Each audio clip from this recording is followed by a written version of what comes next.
we need to buy smarter. So, let's buy things which will last us for years instead of buying something from, say, Zara, which after three washes, to be honest, just looks kind of faded, right? And you're just probably just wearing it at home or just for work. Because I felt so bad about eating. Right. So I was super bulimic that time, right? So for me, like I said, like I was a fat kid in school, and then I started exercising just before I went to uni. So I lost a bit of weight then. So a lot of times when you work in fashion, Yeah. you'd have access to a lot of sample clothes.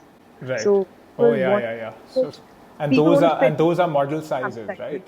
Yeah, and people want to fit into the sample sizes. Oh my God, I can't drink water because, I have to fit into this. And she had to make sure she fit into a certain thing. So if she Right. was a centimeter or so, like up and down, they were like, sorry.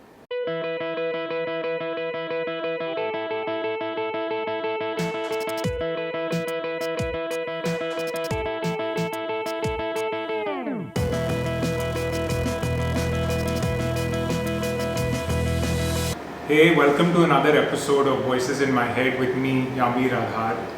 Today I'm recording on the 21st day of the lockdown in India. It is 14th of April, and we just learned this morning that the lockdown is going to be further extended till the 3rd of May. I understand these are trying times for the best of us. I believe that if you are tuned into the podcast right now, you are amongst a privileged few, not only in India but perhaps the world, who has the liberty to be able to take out that kind of time and who has some sort of digital device to consume this on, while millions of people around the world are suffering, including in our very own India. Just think of the daily wage laborer who doesn't have access to the right kind of food, sanitation, and obviously has no income because their income is dependent on being able to go out and earn a living and literally be hand to mouth on a daily basis. So why I'm sharing this is I'm very grateful for my life and the position I am in right now, despite the circumstances in the world, despite the fact that businesses are getting affected, despite the fact that we are all affected in some way or the other. It is impossible for this scenario to not impact our lives. But I just want to take this minute to say that we are quite privileged. Let us enjoy that privilege, let us respect that privilege, let us be grateful. And being grateful and expressing gratitude is one of the keys to mental and physical health. So I just wanted to give my two bits there. Voices in My Head is a wellness podcast, and I will keep trying to bring interesting people to you. My guest today is Shweta Kapoor. She's an ace designer. She's the founder and creative director of a brand known as 43188. She graduated from London College of Fashion with an honours degree and then moved on to getting some very important internships that have obviously influenced her and show clearly in her work and her professionalism. She has assisted for shoots for Vogue Italy, and she's worked for labels such as Burberry, Abu Jani Sandeep Khosla, and several others. She's also been awarded the Elle Graduates Award for Excellence in Urban Tailoring in 2013. Celebrities likes of Priyanka Chopra and others have endorsed her clothes by wearing them and loving them. These are just a few things from Shweta's profile that I was highlighting, but it goes on and on. She's achieved a lot at a pretty young age. But that's not why I brought Shweta on. I wanted Shweta to come on the podcast because she speaks a lot about body image issues, about mental health. She's quite the fitness freak. Every time I come across her profile on any social media platform, I see her just absolutely destroying herself with the killer workouts that she does. And she really punishes herself physically. Clearly she enjoys it. So I'm gonna bring her in to the discussion now. So how are you?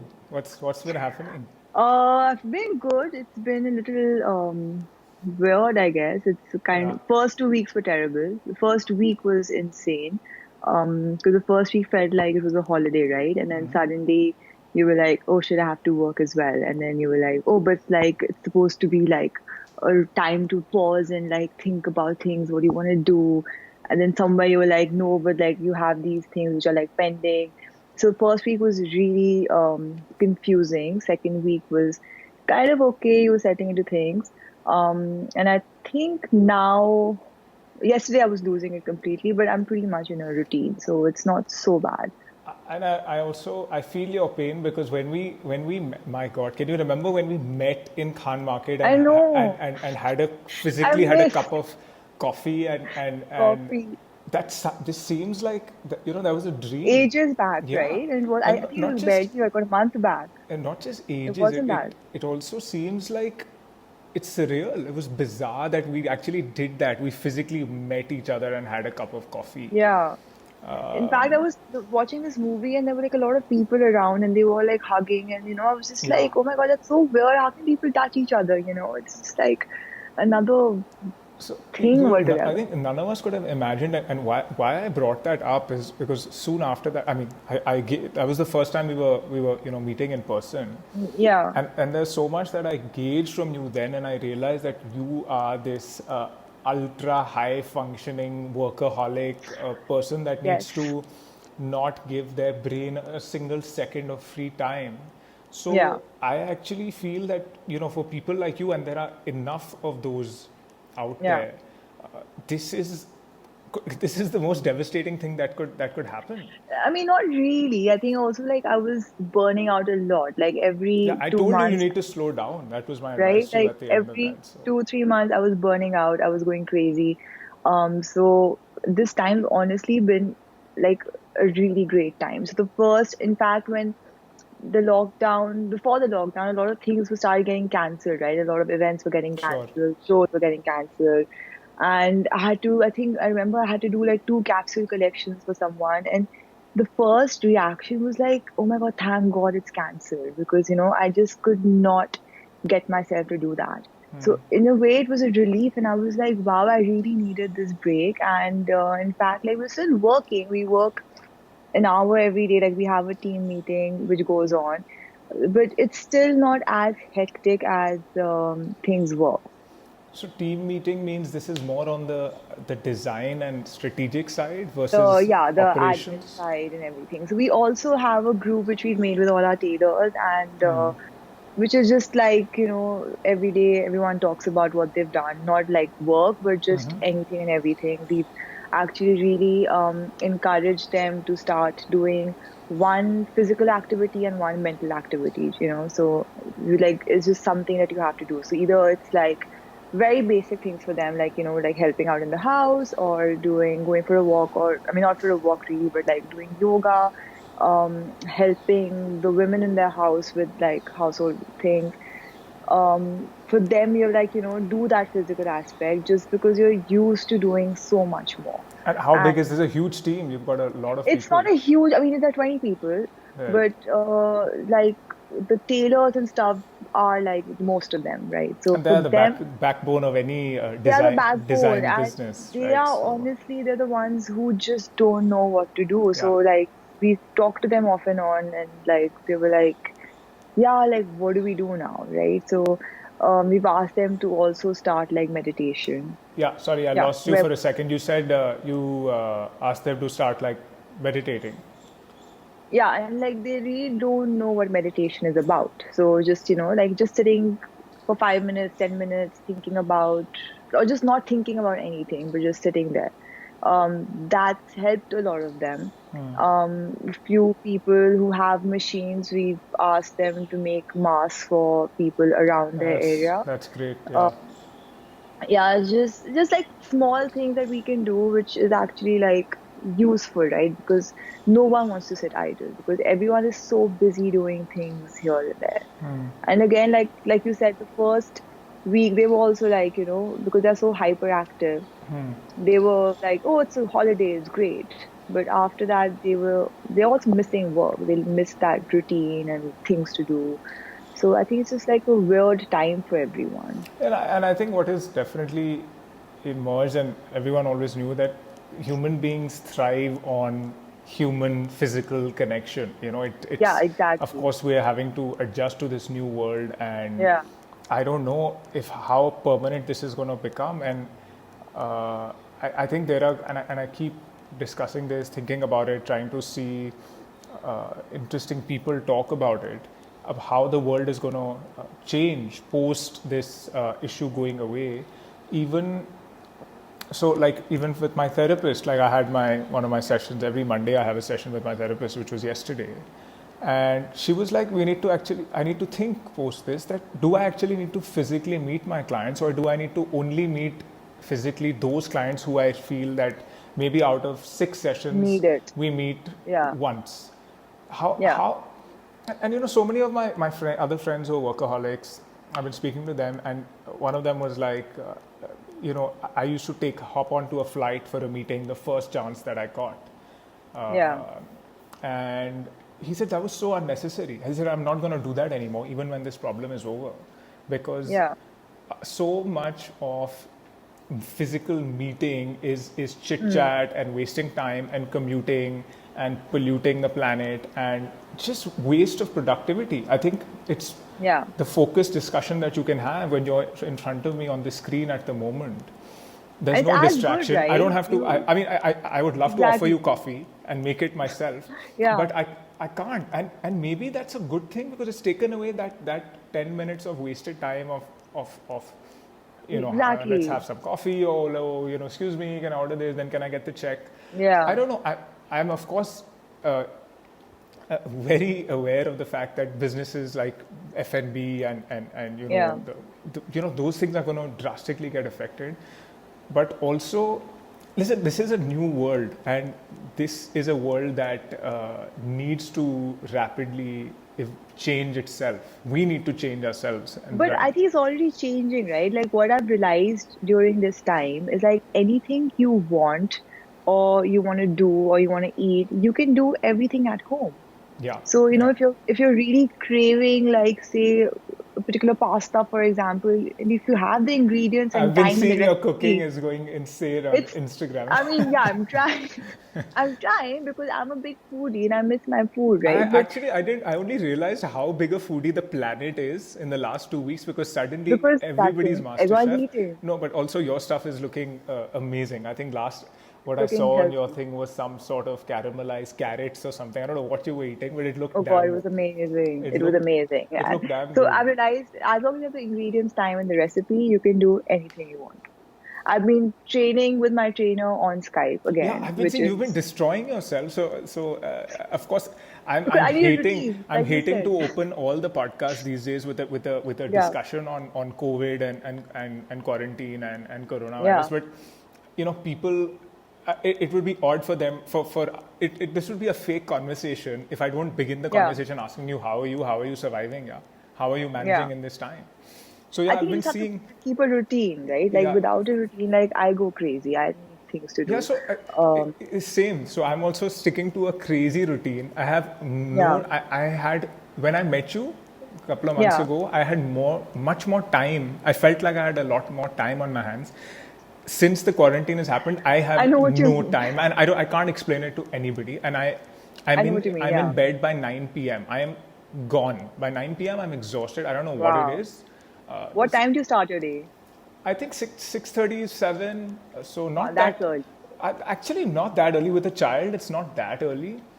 What time does he wake up? We wake on his clock. Yeah. So he wakes up at Obviously. 6:37, Yeah, and also it's we are spending all the pretty much the whole day yeah, with him. So you don't get to know yeah, time, and it's looking after him. And his nanny is on leave for yeah, she left, and the day after she left, the lockdown happened, so we couldn't even get her to come back, yeah.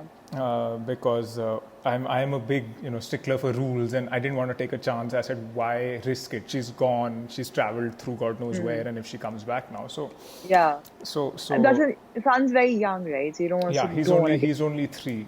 So exactly. Yeah. yeah, but I've been seeing your cooking skills, and I've been seeing you're destroying I mean, yourself really, with your trainer. it's not a skill. I think I just need one thing to learn, and I think cooking was the easiest thing. Also, I realized it takes a lot of time. And it's It therapeutic, right? It's extremely it therapeutic. is because I was saying, yeah. you were saying it takes a lot of time. So I mean, I start my day with my workout. So once that is finished, then it's time for my work call with the team. So that's set at 11 every day.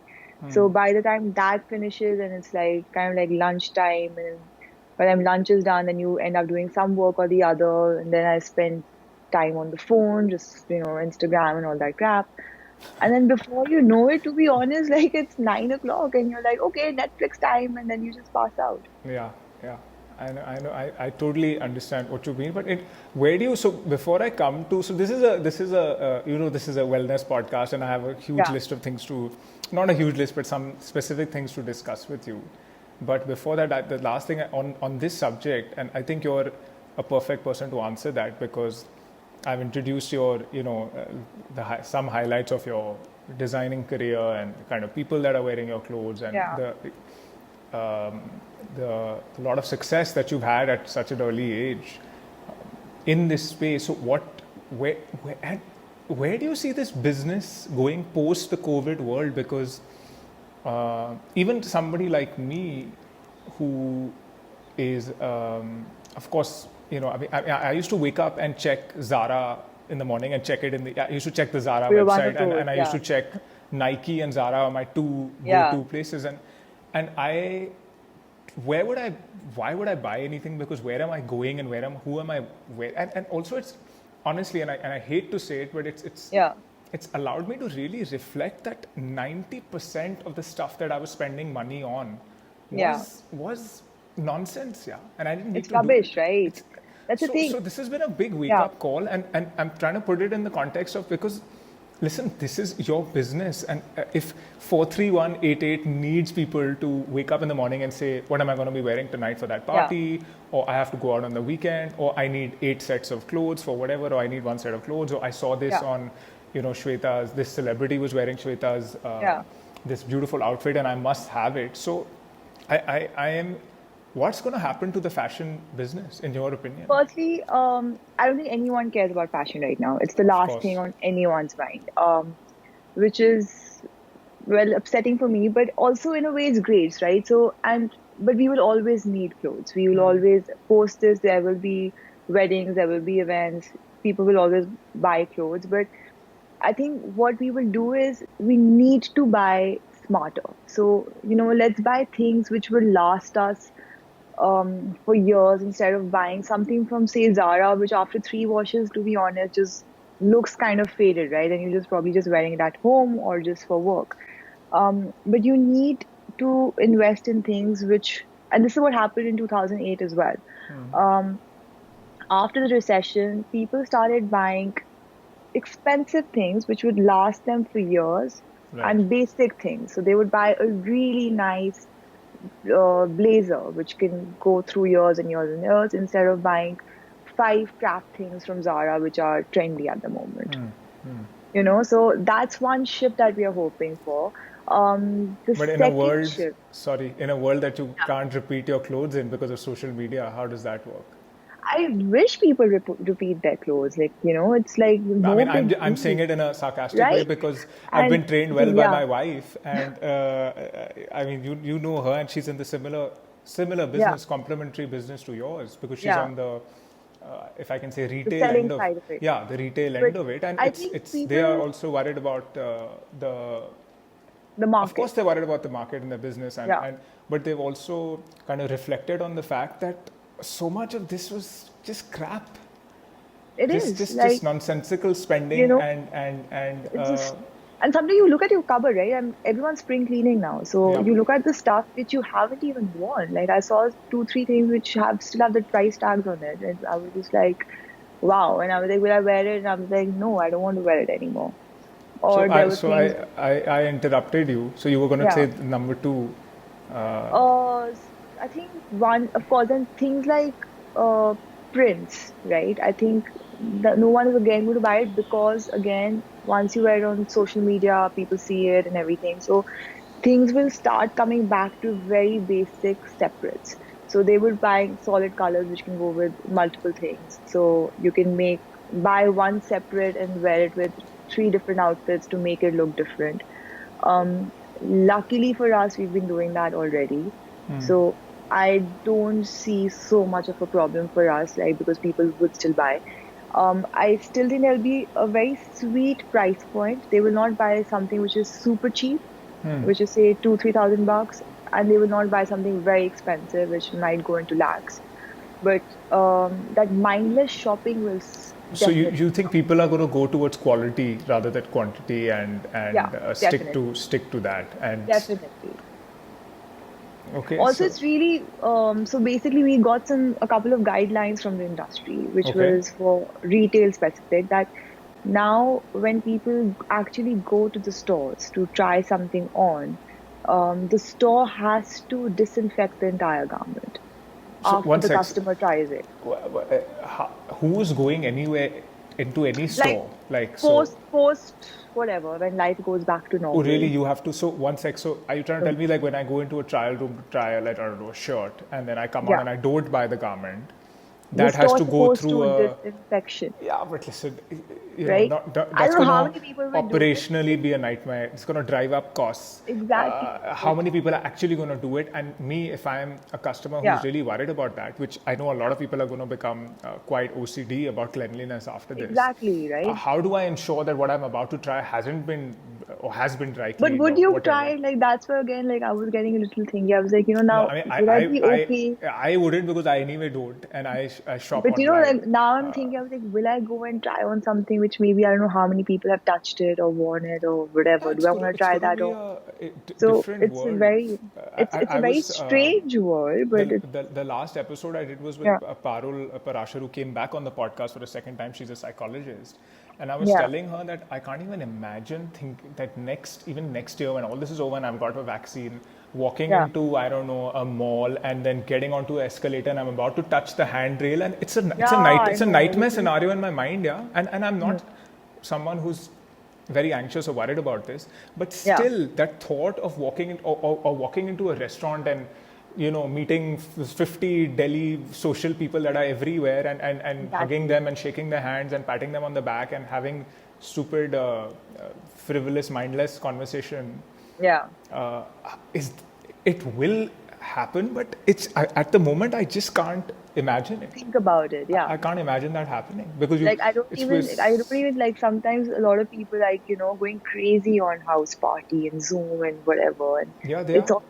it's mentally exhausting. I'm like, in normal life we did not meet so much, we did not talk so much. I don't know what this sudden craze is for, like I, I just think the craze is because people are struggling to spend time with themselves and their family members because, exactly. and this is also some stupid form of FOMO that let's keep connected in some way or the other. I don't think that's Yeah, necessary, right? Like, yeah, is now it I get like, it. do we have to like every night just like be on some house party, for No, example? not Like at, it's no, but see, people exhausting. like you and me don't, but there are enough people who do.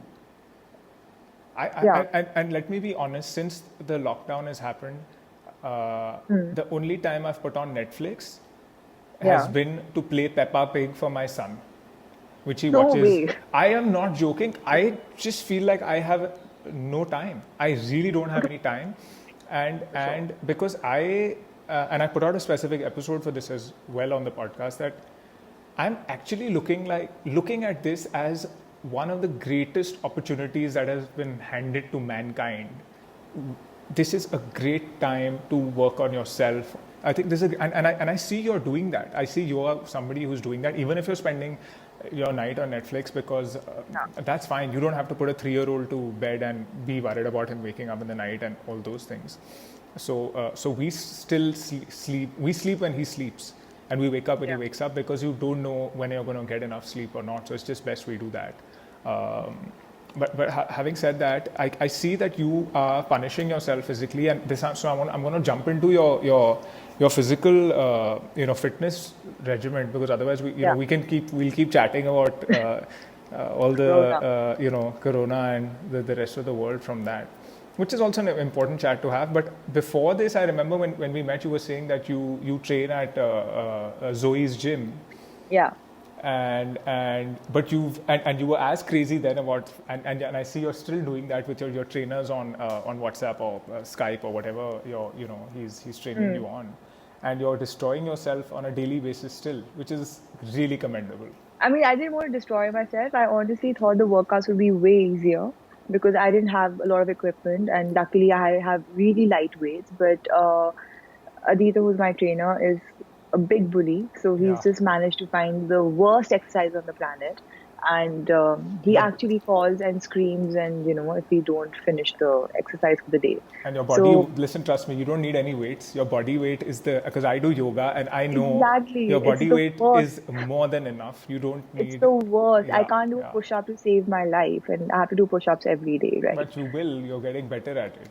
So that's what he says, like, this is the time to work on your push ups and blah, blah, blah, and like, whatever things which we kind of avoid doing in the gym because we're like, yeah, yeah, we'll figure it out one day. So he's like, this is your one day and your that time to actually work on yourself, like, figure what are your goals, what do you want to do, and exercise honestly makes me really happy. There Yeah. was one day when I was really down the dumps because of I was getting stressed about work. I was like, I don't know where the future is, and if we're going to last, things like that. And I had an exercise that day. And obviously, Adito called me. He's like, I haven't seen your workout today. So I was like, yeah, man, like I'm not feeling up to it. And then he literally forced me to work out. He's like, do it for like 30 minutes, but just do it. And I felt so much better after that. Exactly, exactly. So that is one of the main You reasons that I have to exercise do it. is for the endorphin release, Yeah. and it boosts your immunity. Uh, if you know this is But you do some crazy yoga. no, so I actually, it's honestly, it's not crazy. It just Yeah. some of the asanas are crazy. Otherwise, it's and I'm not I punish myself with the ice showers, and there are a lot of things that I punish myself Oh, with, but I wow. don't punish Yeah. myself with the yoga because I really enjoy the yoga because I've tried all sorts of exercises, and I Yeah. don't. I hate doing weights. I hate doing weights. It's just not for Yeah. me. So Hmm. I just enjoy my yoga, and it's taken me years to get to the level to be able to put out one or two posts that look very cool on Instagram, Very, like yeah. doing a headstand or doing one of those frog asanas, or Yeah. so they are more for social media. But overall, my yoga is I don't kill myself. I do up to 108 Surya Namaskars in 30 minutes is what my target is, Really? and it's great. It's energizing. It's for me. It's easy. It's energizing. It's not a big deal. It's a very patient practice, right? Like you have to have a lot of patience for it. I think it's not for like it's not for Shanamli. It's too boring for her. Like even for Exactly, you, like me. yeah. Like me. I know I you guys thought are too. very similar. It's not for you either because you need to. It's it's it's meditative for me. You know, Yeah. I put on either a podcast, or I put on some Hmm. sort of chants, or I put on these I am affirmations that I listen to, that I need to Hmm. listen to. It's also part of Yeah. my therapy recommendation for me, and I kind of zone out when I'm While doing doing it, it. and yeah, so it is kind of a meditative process for me. So and I am anyway. I don't, luckily now, I don't need to lose weight, or in fact, I need to be careful about not losing weight. A lot of it, yeah. I need to put on a bit of weight. And that's not easy for me with my lifestyle because I just pretty much end up doing intermittent fasting for 16, 17 hours. And it's difficult to change Really? that. It's difficult to change that for me because, So you're not the sorts to keep going to the fridge and opening and like every 3 hours. no, I think I'm quite, so You're that's, those, I'm quite disciplined, and that's yeah. because I used to be 100 kilos in school, and Hmm. once I lost the weight, in my mind, I still That have to, mental block. yeah, it's still Yeah. having to be careful. And I know we discussed this as well, and body image is something you keep talking about even on Yeah. Instagram, and it's ironic because you're in a profession that has unfortunately fueled Thing. this Yeah, it has. anxiety about body image. So I wanted to discuss that with you and your own kind of battle with. We were supposed to go into your early years, and I remember you Yeah. were saying, or you had mentioned something to me about when you went to university in London. Is that some mental health challenges or something had Yeah. started in your life then? So can you just speak about that a bit? So I was super bulimic that time, right? So for me, like I said, like I was a fat kid in school, and then I started exercising just before I went to uni. So I lost a bit of weight then, and then I was just scared that, and that was the time when everyone was coming back from uni for their vacations, like super fat because no one used to cook that time, and they were all like living on like McDonald's Yeah, and yeah, yeah. Chinese and stuff. So I was like, I don't want to go and like come back fat. Like that's not what I worked for. So I went in with that fear in my head. So I used to eat like an apple for lunch or just like pick up Starbucks, and that used to be my dinner, and like really like calorie count like everything. So I was like, I have to be like under 1,000 calories, which is nothing. I used to walk everywhere because I was like, oh, it would be like extra exercise, and oh my god, like this is like a perk. Go ham in the gym and stuff. And I was like super anorexic. It was looking terrible. On top of that, I became bulimic. So if I did have So any, how old were you around? This was first few years of college, yeah, how old were we? I think 20, early 20s, early something. 20s. But did Yeah. no and but did you realize that what you were doing is not really healthy for you, or did somebody Means point it out, or I didn't, firstly, I didn't think it was, I didn't know what I was doing. And I didn't think it was wrong because I felt so bad about eating. right, You right. know, if we did go out for a meal and used to come back, I was like, oh my God, I just had this. And then for a couple of years, I quit drinking because someone told me, alcohol has a lot of calories. So I was like, oh, I'll just have Diet Coke now, and that's Oh going to God. be my life. And Diet Coke is poison, pure poison. It's literally poison, right? Yeah. And then then it was a fashion college, so everyone was again in that whole zone of super thin. We all have to have long legs, and we all have to dress like that and dress like this, and etc. etc. You look at fashion magazines, you're consumed by fashion 24/7. Um, so again, that the body image issues really started then. And then I think somewhere when I used to come back for my holidays and stuff. My dad used to like make a face at me, like, he's like, you're looking disgusting and you're looking sick. You're looking unwell. Yeah. Exactly. Like, and my face, I remember, because I never used to eat anything in London. When I used to come back to Delhi, there used to be a glow because I was finally getting food. Ghee.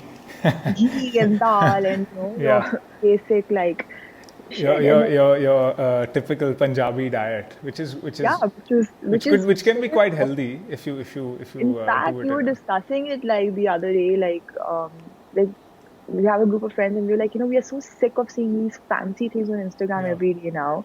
We're like, we're just gonna go back to dal chawal and rajma chawal and just eat that because it's firstly it's exhausting to find the most fancy thing you can find on Instagram and on some website. And also, That by the way, I want to ask these people where are they getting the ingredients, because everything is. I'm struggling to get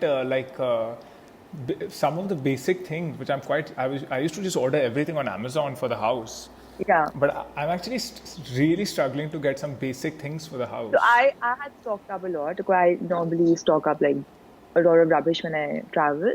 So I buy a lot of things. So we were stocked up. But yeah, I think a lot of people are also hoarding now.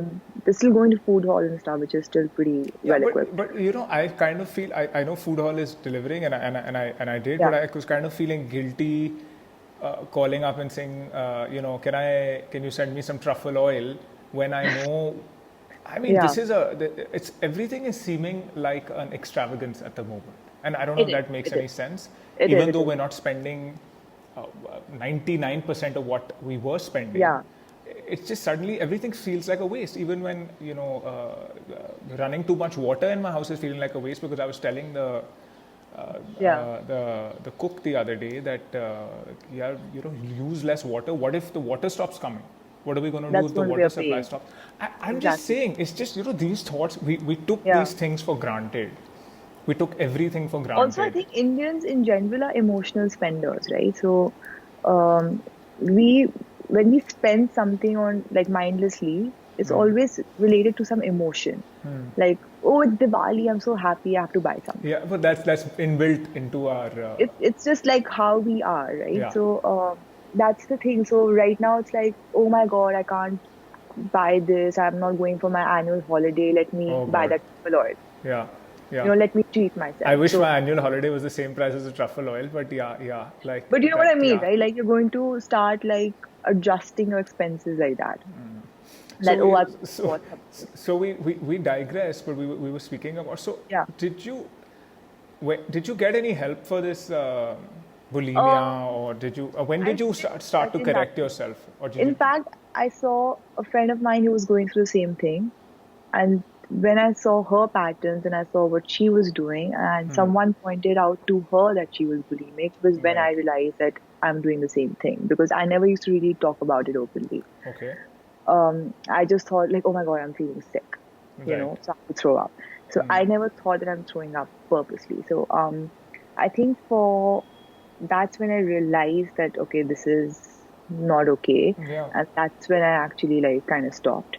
And then I think by then also I was looking fine. I was not like overweight anymore, and I'd just come back from uni for good. So life was kind of settling down and things were going okay. So that's I think also you need a routine, which in London, fine, you have like your friends and stuff, but it's not the same I as mean, being back. listen, in college we were all totally indisciplined. I Exactly. remember I used to sleep, eat really unhealthy. I used to sleep 14 hours sometimes, Yeah. 14, 15 hours. I don't know how I could We used to sleep. sleep for 4 hours every day. Like that was our life. So yeah, so sometimes it was the 4 hours and sometimes it Exactly. was Yeah. the 15 hours, 14, 15 hours, just sleep all day. Yeah. And you're setting yourself up to get sick mentally and physically if you live a life like Exactly. that, and eating junk Yeah. food and uh, coke and diet coke and just this poisonous I don't know stuff. how we did it, but I guess we were young, so the body was used to it. Yeah, body was used to it, but then also that's when you and as you said, you were going to a fashion college, so this body image became a big issue for Big you. thing.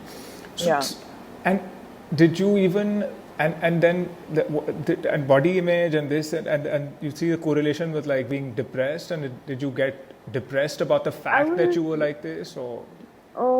I think I used to be not depressed to be honest, but obviously, I mean, I guess it's depression in some way, but if I used to think that, oh, I've eaten an extra piece of bread, for example, I would cry. I'd be like, oh my God, I'm not disciplined enough, and how can I do this to myself? And instead of being like, it's okay, Right. right? And I didn't have anyone to tell me that it's okay. But everyone was just like, everyone in uni was actually always on a diet. They were doing keto and everything way before we even knew what keto was. Really, they were doing keto then? I'm Yeah, it surprised was they were all doing keto, because keto is actually. that's the I'm thing. Like no one knew what these things were, but like everyone's like, "Oh my God, we don't eat bread. We don't eat this. We don't eat that." Like I remember, I was um I'm a proponent of keto, so I think keto is healthy. So I'm surprised that there were yeah, people in your uni doing. but in that unhealthy Yeah, manner, so right? I'm So not sure I on used what. Yeah, to there's dirty keto as well. So dirty keto. So yeah. I was working with Burberry once, and I think I was uh in the elevator with after it was after lunch, and there were like these bunch of 3, 4 really like super fashionable girls with me, and they were discussing. They were like, "Oh, for my lunch, I had no dairy, no bread, no something like that, and no sugar." And I'm just sitting there with like a piece of chocolate in my hand, like eating. And I was just like, "Shit, like I can't even eat this anymore." So it was like went straight into my bag. But that was how obsessed people were, because also a lot of times when you work in fashion, Yeah. you'd have access to a lot of sample clothes. Right. So Oh people yeah, want yeah, yeah. to So and people those want to are fit and those are model sample sizes, sizes. right? Yeah, and people want to fit into the sample sizes because a lot of times after a shoot, when things are really bad, I was working with one company and the samples were in a terrible condition to be sold or used or whatever. And the designer was like, "Oh, do you want this?" And I was like, "Yeah, sure." So like So it was to it like was it's aspirational to be a sample size. exactly because then you get free designer clothes. So why not? Yeah, but then you kill yourself to get into those It's clothes. still exactly, but I think it's still there right now. Though a lot of people don't talk about it, Oh, and I'm sure. I'm sure. I yeah, think I think this plus size nonsense is just a sham. it Suddenly is. everybody's talking about plus size, It plus is. It is. size. I mean, come on. It's still very clearly propagated Yeah. that if you're thin, you're beautiful. If you're fair, you're beautiful. If you're size zero, you're Exactly. beautiful. And in fact, not just thin. If you're thin to the extent of looking sick and malnourished, Yeah. and you're beautiful. And this message has been shoved down our throats But the sad for part is like, decades. but the sad part is like when it sounds terrible, but when you're that thin, clothes look better on you in photographs, which is So why now it is. this is very good point. So very interesting point that you said Yeah. is that, and a lot of your stuff is sold because somebody sees a photograph. So you want it Yeah. to be looking as nice as it can look.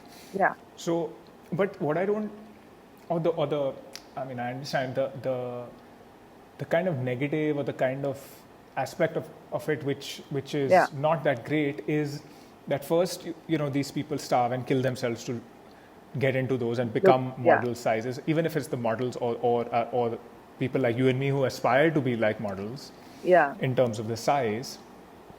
And then after that, that picture is thoroughly photoshopped so that the skin looks perfect, Yeah. the woman's, the breasts look perfect, everything looks perfect, and so what actually the picture that I am buying something when I see it, or my wife is, or any other woman or man Yeah. is, person is, they are looking at a person that does not exist.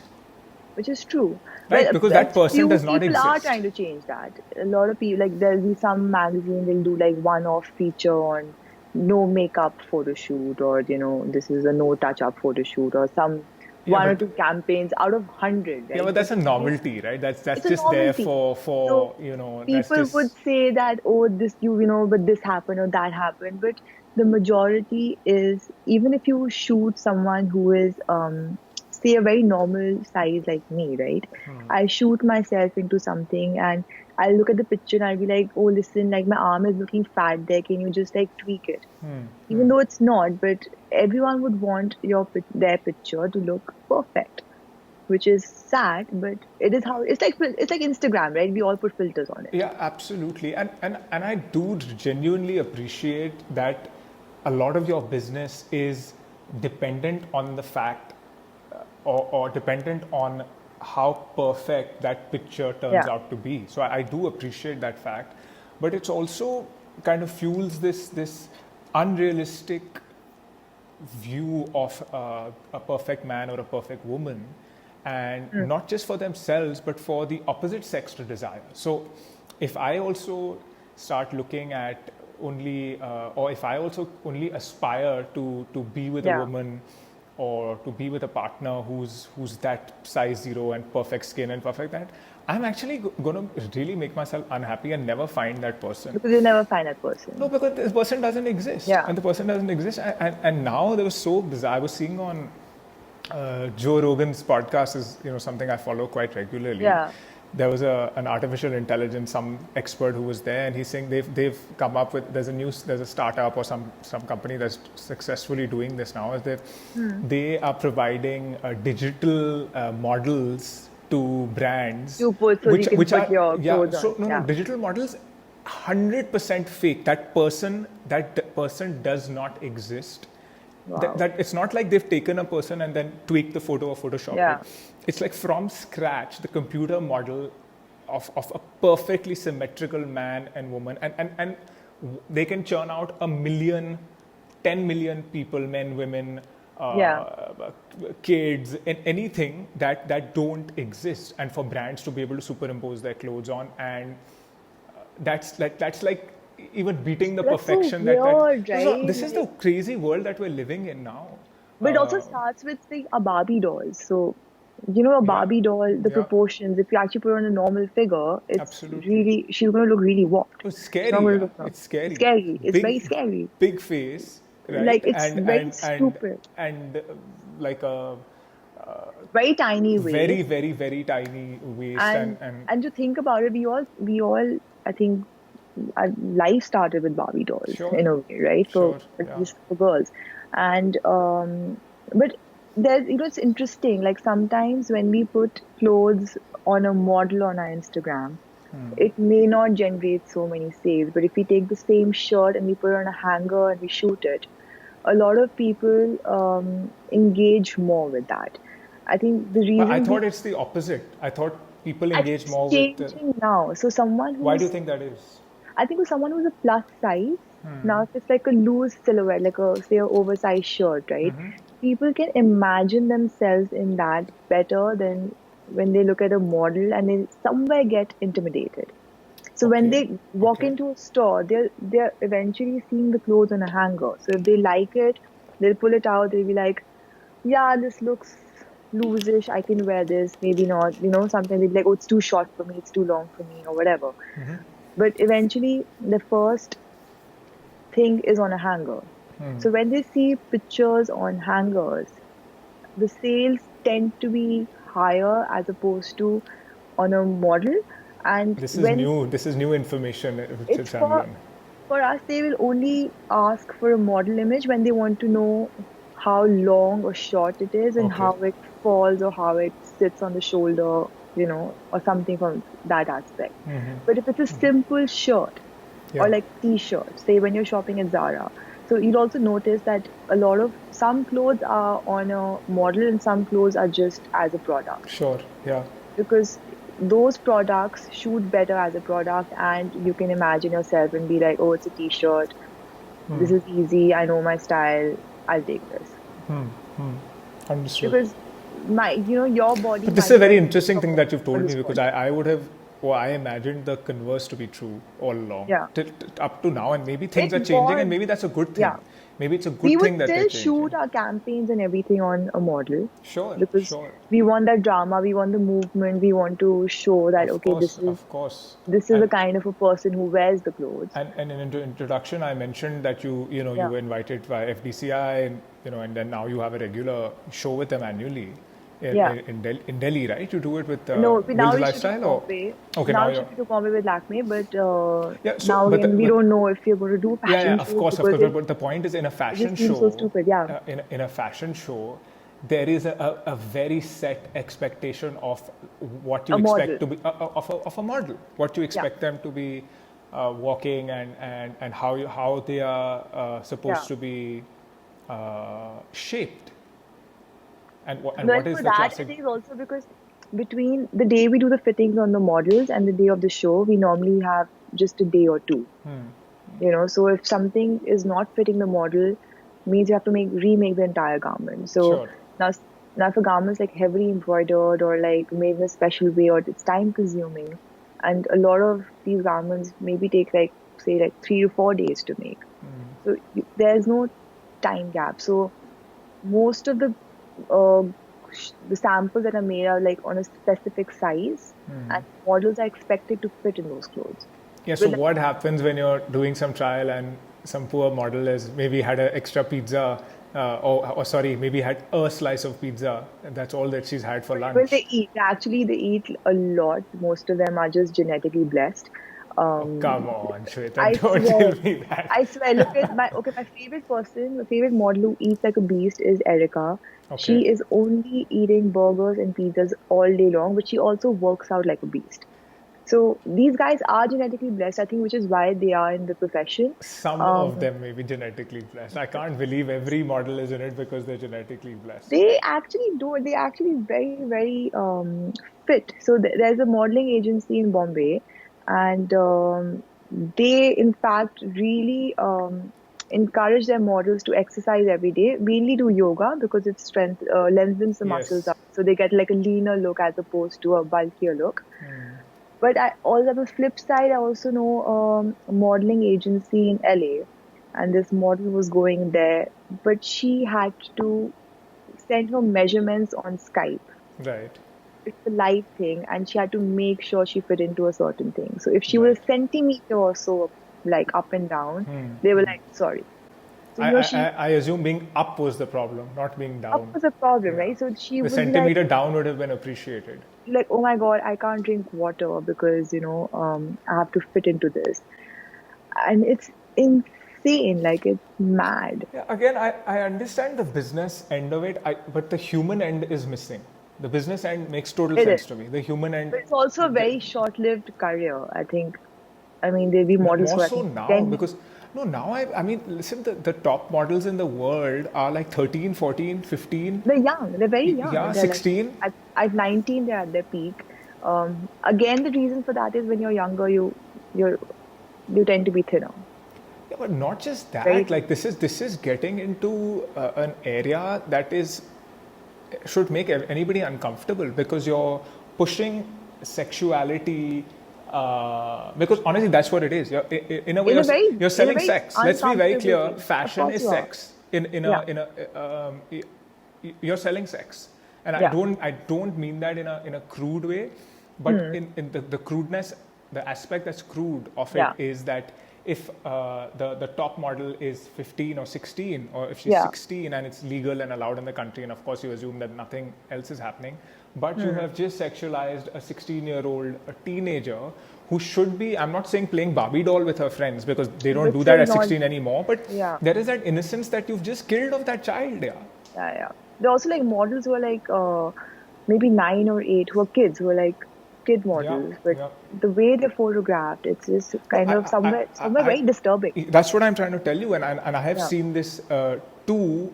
Why is this, and I'm not saying the fashion industry is doing it per se or deliberately, but there is this sexualization of kids that's happening. And now I'm much more disturbed because I'm a parent, and I've done a few podcasts on, or a podcast on, the Me Too with Ashna, and we had just met after that. So these things are even more disturbing because I read up a lot about it, and I do some homework on it. I didn't even think, honestly, it was nowhere in the agenda to come up in our chat. But I'm glad that it's kind of come up, because I think people, the next time anybody who's heard this podcast and who wasn't kind of aware of it before sees an image in a magazine or on Instagram or on somewhere, and it looks like an underage kid, boy, girl, doesn't matter. Underage kid being sexualized in this form for whatever sort of art or whatever sort of for whatever product is being sold. I think we need to flag it. I think it needs to be recognized, and that brand needs to be kind of told off on social media that, listen, don't do this, or what you're doing is wrong. I think they had a couple of years back, they had put out a age limit on the models who were, being shot for like magazines and for being used for shows, etc. But I don't think it's there in India as yet. And but India is also not so young with its models. I understand India is anyway conservative, so actually we may not be happening as much in India, because we're a conservative society with a currently a reasonably conservative government running the country. So these things would be flagged reasonably quickly. But also the few models who are like young, I've shot with I think maybe 3-4 of them. I've always had their mothers or someone come on set as well. Just to make sure that things are not too, I guess. I wouldn't want to really judge those parents, because they are earning a living through their kids as well. Because some of these child models get paid quite well. And they're very good. It's just, but I understand why they are there. And I'm just saying it bothers me. And I know it bothers you. Because despite the fact that you're in this industry, and I'm glad that you can see the other side of it, because even though this is your bread and butter. So. It is, but also I think like Bombay in general tends to get very dirty with these things, So I've heard like some horrid stories which has happened to even like people we know. So it's sometimes like it's just like really like that happens, and they're like, it's pretty common. But because they're educated, because they are they're not so desperate to earn that money, give it off to them, or they can walk away. But a lot of people don't have that option, or the thing of getting that one project or something sometimes overtakes, and that's why exactly what things like Me Too and stuff happened, which was. And so many models came out when the Me Too movement was. And a lot of people started talking about it, which was great, because and then we also, in fact, like there's some shocking names that came up out of the industry. So we like it's one of those things. But people forget, though, right? We have short memories. And I would still feel uncomfortable about working with someone who's been named. I think a lot of people would. But people do forget, especially if they are your friends, or they're in the same social circle for that matter. So, but I think it does change things somewhere. And it looks like maybe slowly something is changing, because even somehow the fact that hangers are being used preferentially over models, even though because of some sort of business sense. I think Yeah. that's a positive sign. It is. So and I learned that through you. So thank you for sharing that fact. So I want to come back to when did you get so obsessed with like killing yourself and exercising every day? Like how did that obviously happened after you got back from university Yeah. and that's when did you start 4318? Was it It soon was after that? right after uni because I was working for free for very long. While I was studying every summer, I used to do some internship or the And other. those So were some big names, so I would even pay to work with them. So exactly. So by the time I graduated, I felt I had enough experience working with people. yeah, you worked with Vogue, you worked with Burberry. Um, Sort of, yeah. And I worked with a company in New York. I worked with a company in Bombay, in Delhi, in London. So, by the time when it actually came, I was like, well, now I want to get paid for this because right. it started getting tiring. My parents were like, what are you doing with your life? They're like, either come back or whatever. So I decided to come back and I was like, if I'm working for free anyway, I might as well work for free for myself. Again, in hindsight, I think it was a stupid decision because I had absolutely no idea how to run a business. I was just like, oh, like I can make pretty clothes and my parents can fund it and like I have a thing and I'll make money. But I had absolutely no idea how to even take attendance or make challans, like really basic stuff. So I learned everything on the job. And it's twice as hard doing it in India, and I know that by experience for It's sure. terrible. It's especially hard because I was a young girl. So a lot of these tailors and I all know nobody takes you seriously. they don't Yeah. take you seriously. So I always had to have my mom come in to make the serious decisions. Then when the business started doing well and things were kind of getting out of control for me, my mom decided, okay, I need to like help her set a few things up because I was losing money. I was just like not doing a very well job of like handling things. Because see, your core competence, and if I can even Yeah, without knowing much, say is the design and the fashion aspect. Running a exactly. business is a I have no completely idea. different core I have competence, and no this is a mistake that a lot of people like us who are in a hurry to start making yeah, our own money make is that you're good at something, you can't be good at exactly. everything. So you need to delegate, you need to get in the right I kind of honestly people. feel like I got lucky, and but I would not if I have to like do it again. I don't know if I'll do it again the Sure, same way. I You know, understand. I would take my time. I would see like what's going on and figure things out before just jumping into it. Even there was literally no contemporary market in India at that time. So I started with contemporary clothes, and people were just like, "What is this?" And oh, cute. She's doing something. It was one It's of so those no one. derogatory in It is. It in is like these. no one took me seriously for sure. Especially like my parents' friends. They were just like, "Oh, cute." And you have the same aunties now calling me up for discounts. Sure, So sure, I'm like, yeah. cute. So Well done, well done. it's just one of those things. But like, yeah, like I think you definitely need to have a really strong support system. And So we're I was lucky lucky. that and privileged that people like you We're and me very are privileged, like very, extremely very privileged. privileged to have. And that's when you started going crazy working out, or No, I don't know when I started going crazy working out. I think it was, and I keep asking you this because that's when I think of you, fashion comes second as just that. Oh yeah, yeah. what is she Oh, killing yeah. herself with today? No, I Uh, think that was the only thing I could control. I couldn't control anything in my life at that point. Like everything was just happening so fast. Like I had no idea what was going on.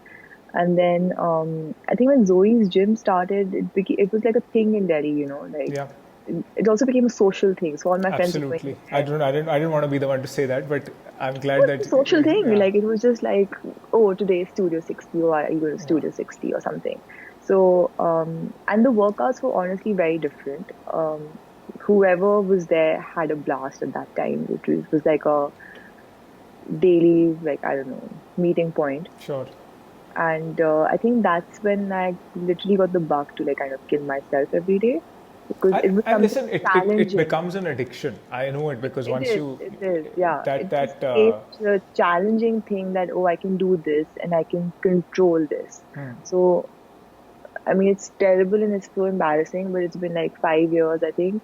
And my first goal was to do a push-up. I still can't do a push-up, but it's just one of those things like, okay, I have to do this push-up today. I So understand. Yeah. I couldn't do 10 burpees, like it used to kill me, but now I can do 10 burpees easily. No, but So with anything, you have to keep yeah, at it, and it takes time. As exactly. I was telling you, you were saying not crazy yoga. Actually, I'm not doing. I'm doing very basic yoga, and it's taken me a lot of time, and there's still so many things that I want to do that I can't. Like I've been working on trying to do Mm, a full split mm, for years, yeah, but I can't because it's just very, very, very painful. So yeah. it's inch by inch. It may take me another 5 years to do a full split, but But you're taking that one step forward, yeah, right? Like, and I've also realized I'm not in a hurry because it's not like I want to do a split to post it on Instagram. yeah, Which when I it's do, gonna I sell. will. I'll still post it on Instagram Of when I course you manage have. to do it. But after 5 years, if Yeah. Instagram still exists, um, TikTok? oh God, no way, Yeah, no way. I it's mean, still I good. just don't even get me started on these other, these Yeah, TikTok platforms. and all. But yeah, so it's just you have to keep at it, and Mm. it's a process. So and it gets addictive, and but it's quite motivational to see you on Instagram doing this on a daily basis because then you Wow, also I never realize even that thought about this. no, because you also see that look how hard this person is working on themselves. What have you done Yeah, today? Or have you just yeah, sat on your ass and had a Coke or a Diet Coke have you just posted a recipe of some delicious cake which has tons of sugar and poison in yeah, it? What have you done to add value to your own life? Forget about anybody yeah. else's. So it's motivational to see you do that. So I will keep cheering you on to do that. And did you start? What about eating healthy? Because the things I think the most of the things that you did kind of put up that you were cooking or eating were they looked I reasonably healthy to me. Yeah, I mean, because I love food, and I do like as much as I work out, I eat a lot of sugar as well every day. Okay. So I need my sugar fix. I love chocolate. So wherever I can make that healthy tweak, because honestly, like if you're using sugar in a cake, or if you're using, say, dates in a cake, it would taste the same. There's barely a Right, right. difference Understood. in Yeah, taste, yeah. But right? you Or still like you so you so I try and switch out the sugar with healthy so I alternatives. try to take the healthier option. Like I'll try using an almond flour or like an oat flour instead of like regular maida. Maida Or is bad. Like maida's terrible, yeah. but what? Honestly, like it just tastes the best. Of But course, hello. Of course, it tastes the best. it You just know, tastes like so does a fried Mars bar. But tastes so amazing. So it's one of those things. And then also like if you have a Starbucks and a regular milk and an almond milk, even though it has like calories, but somewhere in your mind you're like, okay, fine, but I had an almond milk, I'm not so bad. So it's just, and I I think it wouldn't be comes as from a worried about the family. milk as I would be worried about the sugar. Even though I mean I have my coffee black, Really? but I think the Yeah, sugar is much deadlier than the milk. And the first thing out of the two, the first thing I would eliminate is the sugar, and the next yeah. thing I would eliminate is the milk. No. I'm And a if you still Starbucks fan, by no, the so way. and if you still want milk, have A2, yeah. So Yeah. the A2 milk for those who are listening, I'm sure if they don't already know, Mm. uh, there's casein A1, which is the typical milk which you get, and there's specifically if Yeah. you look for cows that produce A2 milk, it's slightly more expensive, of course. Yeah. And the simple reason is that A1 milk causes much more inflammation in the body. And Really? oh yeah. Wow, I didn't know that. So for I mean I would say give up dairy altogether, but if you can't Yeah. give up dairy and in milk specifically switch to A2 milk because A1 milk causes a tremendous amount of inflammation in the body. Inflammation Mm. is the precursor to all kinds of diseases or every Yeah. disease. So A2 milk kind of doesn't cause that inflammation. So Yeah. I try and I mean, I don't actually drink milk at all. I'm a big yogurt fan, so that's my problem. Dahi is my, go-to But thing. you have the lactose-free dahi now. Yeah, but so, it's not like I'm consuming like pounds of this stuff, but little bit dahi Yeah. I do have in a day, and I try and get it made with the A2 milk that comes to my Yeah. house. So I do like Mr. Dairy. I was introduced to it by Zina and Zoya do. Yeah. So it's That's there. supposed to be amazing. Yeah, so I get they are still delivering in this in this lockdown situation also. Yeah. So I get A2 milk for my son because kids have to, again, this big stupid But do they really myth need to that have kids so need much to milk? have. No, they don't, man. But I wish. This is the way I mean, but you still give them milk because you are if you think is it because I can't convince my wife that he doesn't need milk because 100 साल से 100 years we've been given I milk, know. so how can it Yeah, be yeah. unhealthy? So I would not give him milk at all, but because they do want to give him milk, So you I get stick to A2 A2. milk for him so that I can reduce that impact somewhere. Yeah.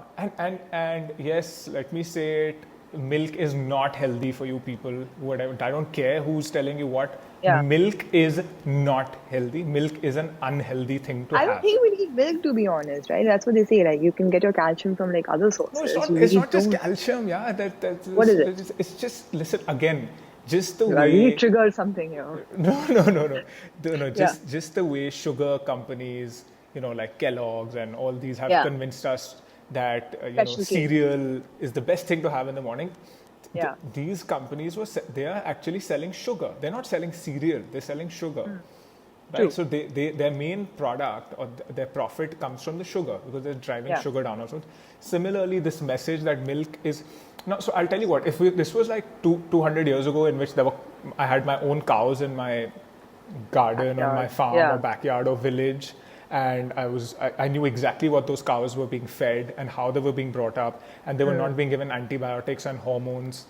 And I was going and milking the cow myself in the morning, literally, right? So that's how Then you would be right.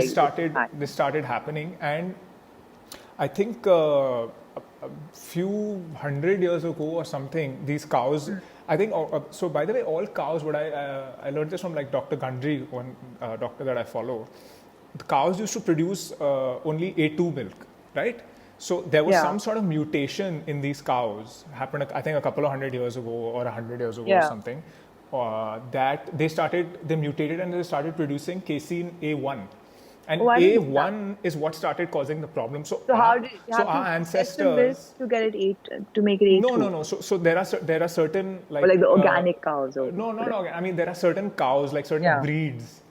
There are certain breeds of cow that only produce A2 milk. Yeah. So that is why our ancestors and all, it was, you could have all the milk that you wanted because it was A2 milk. But if you have that kind of A1 milk, you're going to 100% run into problems. And it doesn't matter if you're, you don't have to be dairy intolerant or you don't have it to. It can happen to anyone. Yeah. Because even if, like, I don't have a problem with dairy, right? I'm not intolerant of dairy, but I know because the research now tells us that A1 milk is going to cause inflammation in the body. And because I'm an asthmatic, I'm prone to allergies. Dairy anyway flares up those allergies. So if I have to have milk, I would prefer to have A2 milk. So, but also it's interesting, right? Like after all of this, like I'm still wondering, like I'm actually considering now to cut down on my meat consumption. On your meat consumption. And so you're like a hardcore non-vegetarian? Hardcore, like I eat my chicken every day, and God. And all these. I was hoping you were not going to say about. chicken because in meat, chicken is the worst thing that you can have.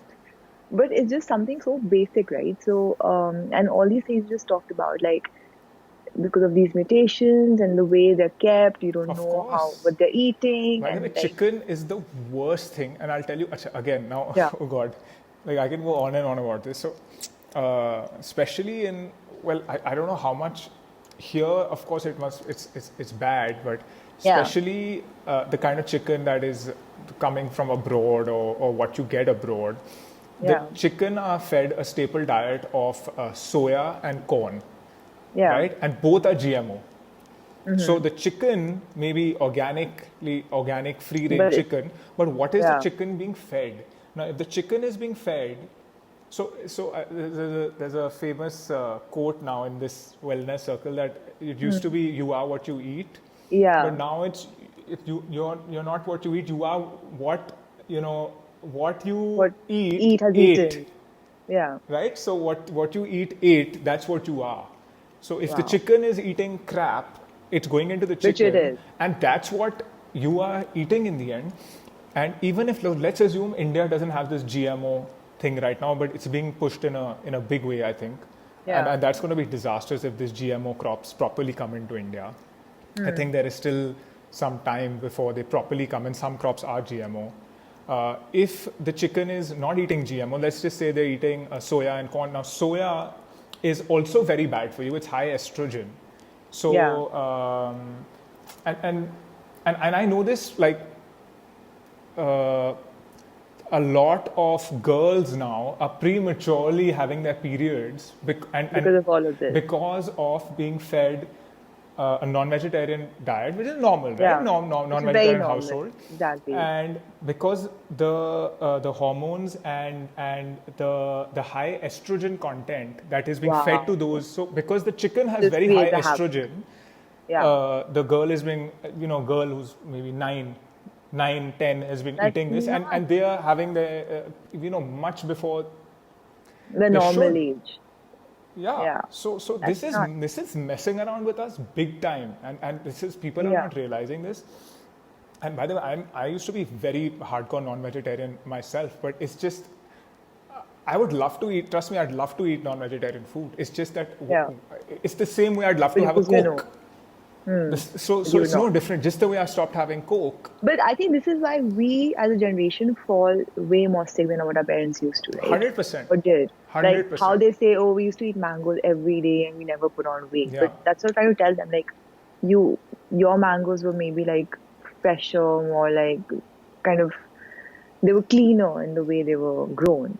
Ours are not. And also, Everything's full of like pesticides. Everything was seasonal. Right now, Everything was seasonal. like, you choose what you want. You walk into food And it's hall, there. you can buy from blueberries and strawberries to avocado. Which avocado is great, by the way. Yeah. But you choose what you want. So even if something only grows in a particular region for one day in a month, if you have the means to buy it and spend money on it, you can find it today in any major retail grocery store. The human body was designed to eat, so we were designed to eat fruit for a certain period of time in the year. We were designed to eat other things for a certain period of time. We were not designed to eat everything all the time.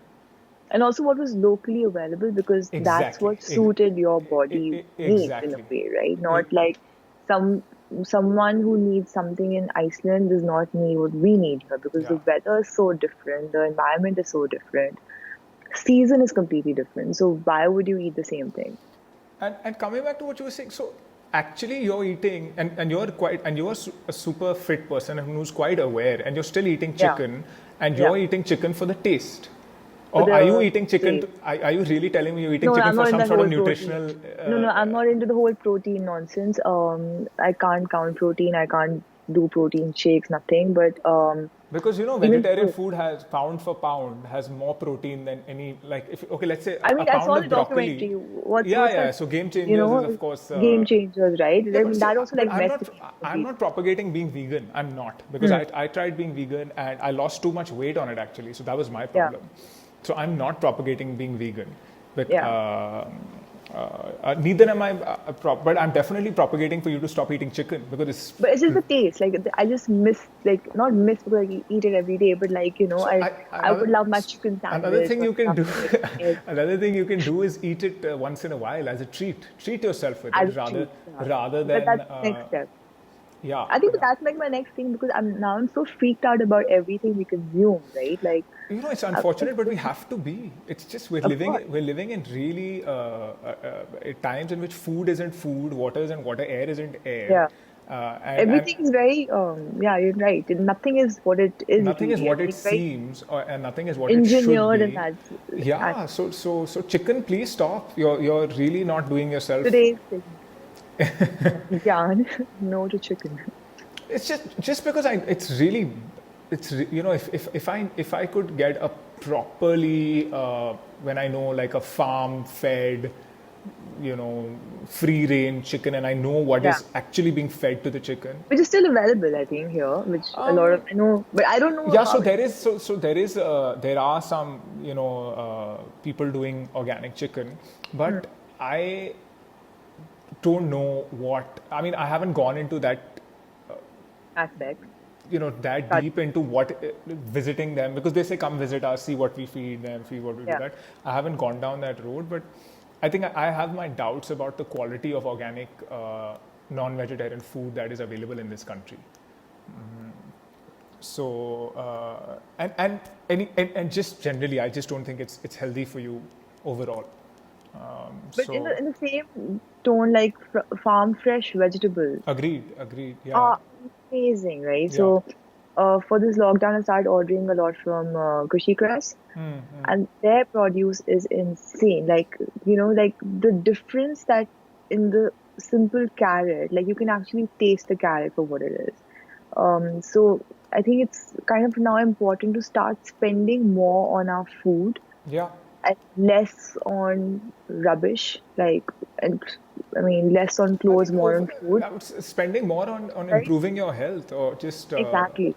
and And which is and by what the I'm way, seeing. what better time than now when there's a kind of a deadly disease out there, But don't which you see it now? Like people are spending more on their well-being, on, like they're cooking, they're exercising. And when you cook, you actually also realize how much stuff exactly, and goes, what's going into the food. Yeah, right? yeah, You see how much butter is going in, how much ghee is going in, and you subconsciously start like altering that yeah. because you know it's a lot of fat or something. So you're like, okay, I don't want to put so much sugar in this. I'll cut it down. So It's fine. so my advice would be put more fat, reduce the sugar, or make the That sugar doesn't, zero, put much more fat, yeah, because it's healthy, good fat. I mean, like put good ghee, fat. Ghee is amazing. Ghee is like put really good for you. MCT oil, coconut oil, Yeah, olive oil.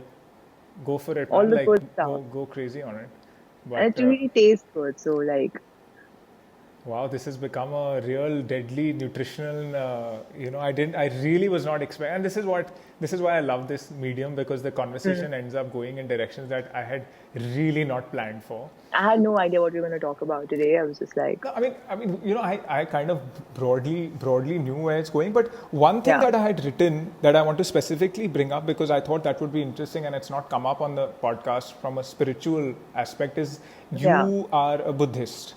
yeah. So can you talk about that a little bit, and how did you So, start that? Why did you start that? What has it done for uh, you? And then can I be a little mean about that and rebut you there? of course, Yeah. so what I practice is Nichiren Daishonin Buddhism. So So I was a saying, for lot, dumb people like myself, it's Nam it's Myoho Namyo Renge Kyo. Renge Kyo. Yeah. So a lot of people started when they have like some difficult situation in their life, and they're like, okay, I need to look for something or I need something. Um, I in fact started it because my best friend was practicing, and we Okay. were in, I think we were just graduating school, and he was like, come, I have to tell you a secret. So I was like, what? And then he taught me about this, and it was still like a very hush hush thing that time because I don't think it was cool enough to be religious or spiritual Right. when we were in school.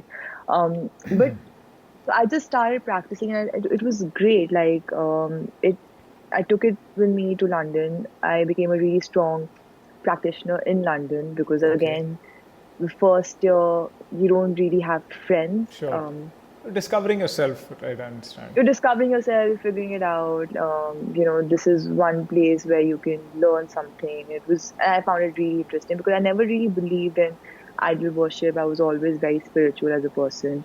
So for me, this made a lot of sense. It was great. It was like, it's not like you have to get up, brush your teeth, take a shower, and then come and pray. Yeah, I That understand. Yeah. you can just do it anytime and whatever. So I love that, and I've been practicing for 10 years now, which is a long. You're still continuing with it. I'm still practicing. Okay. I'm not very regular with my prayers, which is your morning prayer and your evening prayers. I'm not very regular with that, but um, I do chant every day. So these days I've been trying to chant for an hour every day because, Okay. we have the time. So, and it's really sorted out a lot of issues within myself. What Buddhism really says is you have to do your human revolution, which basically means you have to work on yourself. Right. And if you are happy, then people around you are happy, and in turn, the world is happy. Sure. So Sure. the main point of Soka Gakkai, the organization which handles this, is called Kosen Rufu, which is basically world happiness. You know, so like right now we see it right now, like we see suffering outside. So it's about like making sure that every human on the planet is happy and they reach their full potential, because everyone is meant for great things. It can be as small or big, but it's meant to be a great thing, and everyone has the potential to do that. And so you've stuck to this since the time you started it. Yeah, pretty much. And when you say you chant, it's Namyoho Renge Kyo, Namyoho Renge Kyo, Yeah. and you do that for 1 hour, and Yeah. it's like a meditation almost. Almost, yeah. Or it is a meditation, let me put it another It is, way. because you're just repeating that one And thing it's for. basically at its core, and I've written about this in my book, which I need to plug in every time because this is why I started Yeah. the podcast. But there's a chapter in my book on affirmations, and I've written that Yeah. actually chanting at its core is affirmations. Yeah. But so It is, right? this is what I hate to use the word problem with Buddhism. I don't have any problem with any religion, but my feedback was, and I know Yeah. ton of people who do this or used to do this, like Yeah. yourself. My sister Shanamli, tons of Shanamli's friends. Some of them Yeah. are your common friends who also do Buddhism. The issue I had was with the propagation of this acquiring material things through it. So let's chant for a new house, let's chant for a Ferrari. And Yeah. obviously I'm exaggerating the point. I'm sure very few people will be chanting for a Ferrari, but they will be chanting for... No, I chant for it. I mean, I chant for it, right? You know what I mean? Like, like I chant for chant a for $1 new million. house, Exactly. chant for, Yeah. Kim Kardashian to wear my outfit or Yeah. whatever it is. And again, Yeah. I'm being silly in what I'm saying, but I'm just trying to get my point across. Is that what is the theory behind almost encouraging people to try and manifest through these affirmations or through these chants material wealth? So one Because thing to say is, happiness is not going to Yeah. come from material wealth, right? Or is that the first step?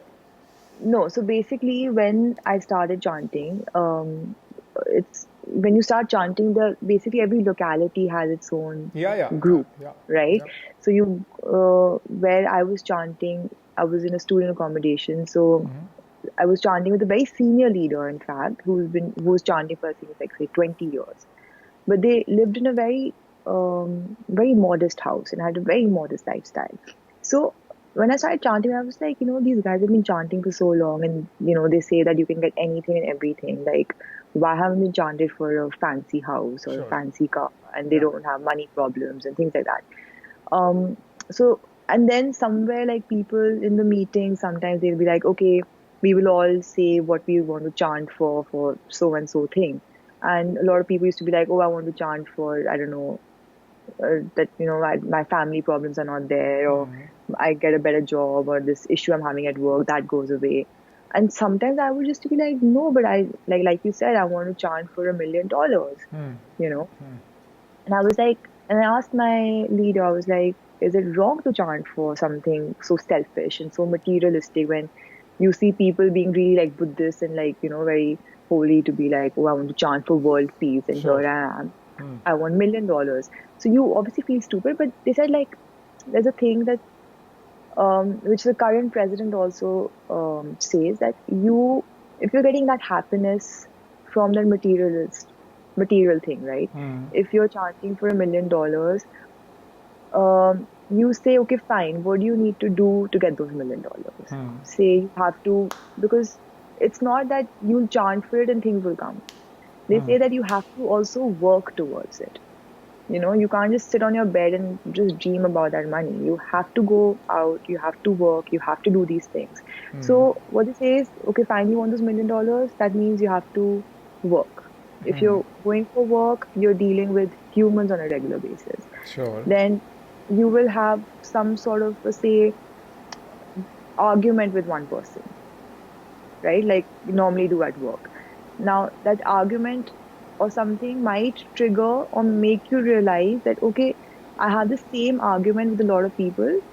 So the problem is in me. So let me figure what that thing is. Right? So in a way, that materialistic thing backwards is making you realize what your issue is. And They say that forget about, okay, fine, you want $1 million, write it in your book, chant about it will come. Right. Don't think about it after that. Just put it out to the universe you want it. But till then, while the universe is doing its magic or whatever, till then, all you have to do is work on your human revolution, work on your inner tendencies of what is going wrong, how can you improve yourself, and you just work on that, and whatever you want will happen. So I've struggled with this aspect, even though I've understood what you're saying, but I struggled with this aspect because, believe it or not, even I, in probably around the same time, I was much younger. Maybe I was in school, Yeah. and I, for a very short period, attempted to do this because my sister was Yeah. getting into it, and my sister reached the highest level, and then she gave it up. Whatever was Yeah. Gonzo, or she got Gone. Gonzon. She Yeah. got the Gonzon, and she was at the highest level, and she gave it up for various. She had her own reasons, but and I went into it, and as a kid, and had this experience of whatever you want, and it just seemed non-spiritual like or non-religion like that you're straight away going for material things, Yeah. and foolishly enough, there was this girl I was really crazy about at the time, and that's why I joined it in terms of I want this girl to date me or whatever, and I think you're supposed to write that whatever you want down, and I did that, and I put it behind my phone, and she called the moment I did that. And I was like, wow, man, this is it. I found the secret. This is the next I'm everything is gonna be sorted in my life, and I soon realized it doesn't work like that. Life is not that easy. It's not going to give you everything also, right? I mean, I used to chant for this major, some award which I had to win after uni, which was the main thing of graduation. Yeah. And I was like, I have to win this, and like I'm going to chant towards it. My entire district was chanting for it, like it was like a major thing, and I didn't get it. Yeah. And when I didn't get it, I was like, this sucks, and I don't want to do it anymore, waste of time, and blah blah. But then I think somewhere I went for some meeting, and where I was to chant for 10 minutes with whatever, and I was doing some very angry chanting, right? And I was just like, in my head, I was like, how dare you? But and then someone just shared some study after that, and it made a lot of sense, where again it was coming back to the same thing, that things happen for you at the time they're supposed to, and things teach you things, and like your failures teach you things which you're supposed to take for something which is bigger and better. And just because this thing didn't happen doesn't mean better things are not in store for you, right? Maybe this small thing wasn't meant for you, but a bigger thing is coming your way, which it did in hindsight. Like I got my label, and in fact the people who won the awards are now working, I mean, it sounds terrible, but they're working in Topshop on as a floor. I understand what you're saying. So it's one of those things, but also like it's just interesting because they say that you need to have faith, practice, and study. 3 things. So practice is the chanting part. Faith is you need to have the faith that okay, things will work out for me, which is basically hope.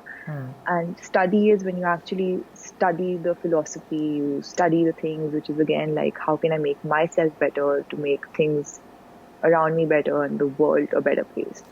I think what's most important in this, and I would love to keep speaking to you about this subject and digging further, is that if you strongly believe that this has helped you, it's created a positive impact in your life. Yeah. Obviously, that's why you've been doing it for 10 years.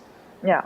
And you will continue to do it, and you will maybe even encourage others to do it. And I think if it wouldn't have helped you, you wouldn't be just blindly doing it because you're an intelligent person.